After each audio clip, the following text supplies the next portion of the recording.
Let's go to Chris in North Carolina. Chris, you're on the line. Hi, Jason. Nice to speak with you.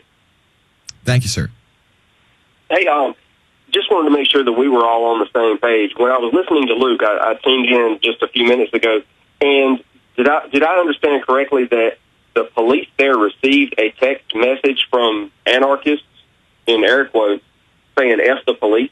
Is that correct? No, they got a text message from their superior officers that the anarchists had said F the police. See, that's the psychological warfare. His higher up says this is what the anarchists are going to do. You need to text all the police and let them know what these anarchists are here for. So they all get a text message that the anarchists are here to F up the police. And now they're all ready to go. They're beating against their chest. I mean, you hear them beating against the chest.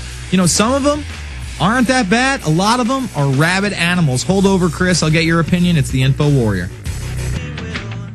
All right, folks, we are back. We're taking your calls to the Infowarrior with Jason Bermas. If you missed any of the program, you can pick up the podcast over at the Infowarrior.com starting tomorrow. And, of course, all this will be free on YouTube if you missed any of it. If you're not a PrisonPlanet.tv subscriber. If you're not a PrisonPlanet.tv subscriber, it's $5.95 a month. You get all my films. You get all Alex Jones's films. You get a live feed for 2, maybe 3 hours from Alex Jones via video each day from PrisonPlanet.tv. And, of course, my weekly show, The Infowarrior, 6 to 9 Central Time. We're on the line with Chris in North Carolina. He had a question about the text message that the police received just before the events in Pittsburgh. It's right outside of Pittsburgh. It's where the University of Pitt is, actually. And basically, the chief of police sent down a message that the anarchists there were to F them up, and that's to get them all rabid and excited and on the verge, ready to attack kids who are wearing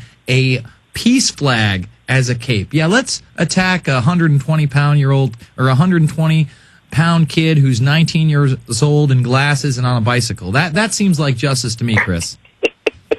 Yeah, I agree 100%, Jason. I kind of jumped in on the tail end of that, and that's the reason that I called in, because I thought, well, wow, if indeed, they did get a text message from anarchists, then we know that that's completely provocateur.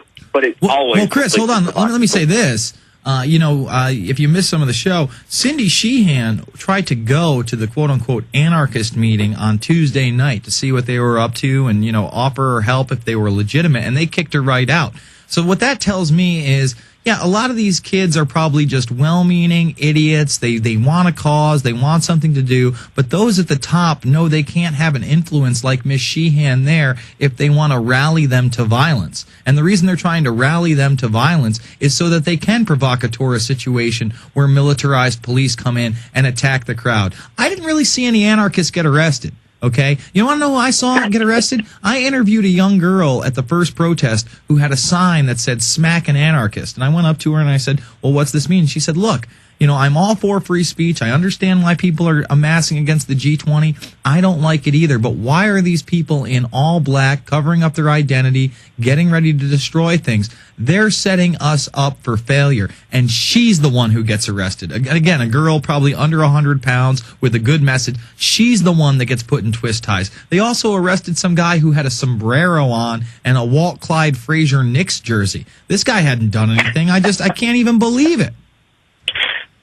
Yeah, it's always with the anarchists. It's always provocateur. That's sort of a given. We've seen them do it.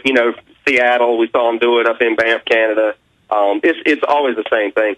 I just wanted to say that anybody listening out there, if you're wondering, well, hey, what the heck can I do?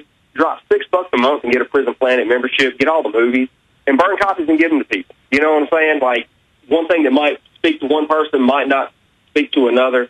But it's a wealth of information there. Alex Jones's book is fantastic. I mean, if you're looking for a boil down of like the quick and dirty about what happened in Oklahoma City, people that would not even think about what happened on 9/11, they may be very receptive to all the inconsistencies that happened in Oklahoma City. And Alex Jones's book is a really good boil down of that information. And you're talking about Descent into Tyranny, right? Descent to Tyranny, yeah. It's the ebook, and if you can still, I'm sure you can still get a hard copy. I don't know if he's still got any left. He's got a couple hard copies, but even Paul Joseph Watson's book, Order Out of Chaos, is just, and it's one of my favorite books of all time. I recommend Order Out of Chaos to everybody. Yeah, and and his book ties right into Operation Bluebeam. Where he's talking about the faking the alien landing and all that other good stuff. And so folks that have maybe they've heard something about the report from Iron Mountain way back in the day. The old timers who talked about the report from Iron Mountain. Paul Joseph Watson's book just nexuses right in with that. And it's a great way to wake people up, people that you thought you might not be able to reach, Absolutely, Chris. Thank you so much for the call, and thank you so much for the support. Let's jump to Joe in Colorado. Joe, you're on the line. Yes, good evening, Brother Jason. Listen, buddy, this is my first time through to you guys. Of course, after the rattling events that have taken place over the last week, it's just unconscionable what is happening to this country right in front of our eyes. I wanted to express something on a most sincere and spiritual level to guys like you, Luke and Alex, the work that you're doing. Well, hold over, Joe. I'll let you express that on the other side. It's the Infowarrior with Jason Bermas. We're going to come back, take some more calls, 888-201-2244. I'm also going to try to hit up these stories about the OKC bombing that we just talked about. Gitmo, and of course, brain scans reveal what you've seen.